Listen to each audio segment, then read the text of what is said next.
Football has always been a great sport for kids, especially during adolescence. It helps focus all that teenage energy, builds important social skills, and at a time of change and confusion, it supports self-esteem. Football, in fact, has so much to offer our kids, we can sometimes forget the risk of adolescent injury. Hi, I'm Dr. Max Gomez, and this is CONCACAF's Winner's Health, your football source for keeping players healthy and in the game.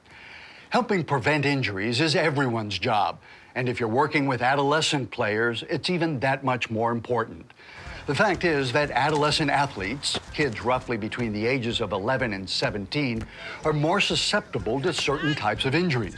Why? Because they're adolescents. Their bones are forming, their muscles are developing, their bodies are growing and changing like at no other time in their lives. These changes can put players on a collision course with injury. During adolescence, there's an increase in hormonal activity that will stimulate growth and development. And all kids grow at different rates, and some kids can grow as much as 4 inches in 1 year. And this rapid growth can cause problems in terms of their physical adjustment. And it isn't just the amount of growth that can be an issue, it's the fact that different parts of your body grow at different rates. Your hands and feet, for example, grow faster than your arms and legs, while your arms and legs grow faster than your torso.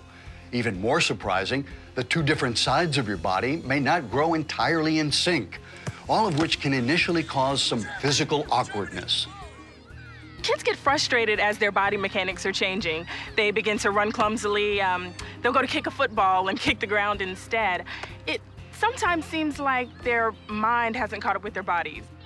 One of the things that makes adolescents susceptible to injury is that their bones tend to grow faster than their muscles. Why does this matter?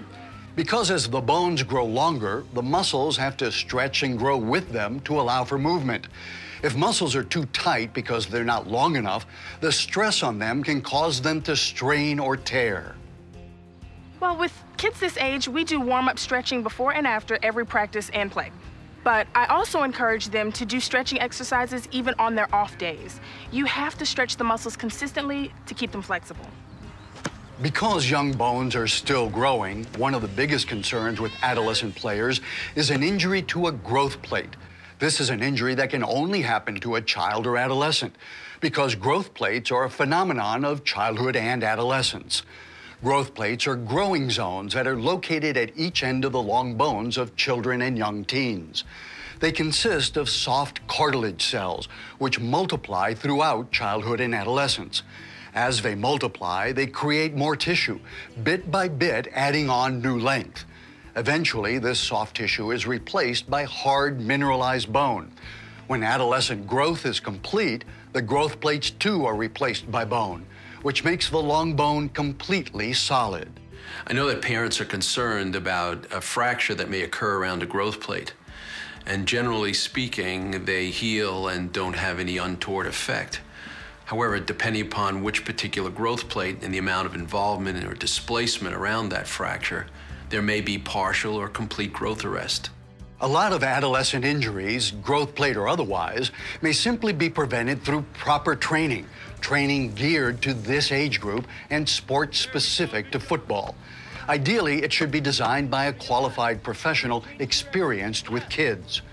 A good program will include daily stretching to limit strains and fractures due to over-tight muscles, strengthening exercises to protect joints compromised by growth-related muscle weakness, balance exercises to help with any awkwardness brought on by rapid growth, enforced rest periods to prevent overuse injuries, especially for kids who are involved with year-round play. Another thing to remember is exercise intensity needs to be notched up gradually to give the body time to adapt and recover. Injuries can also be prevented by using the right protective gear, from shin guards to padded uniforms for young goalies to the right shoes with good shock absorption. And let's not forget nutrition.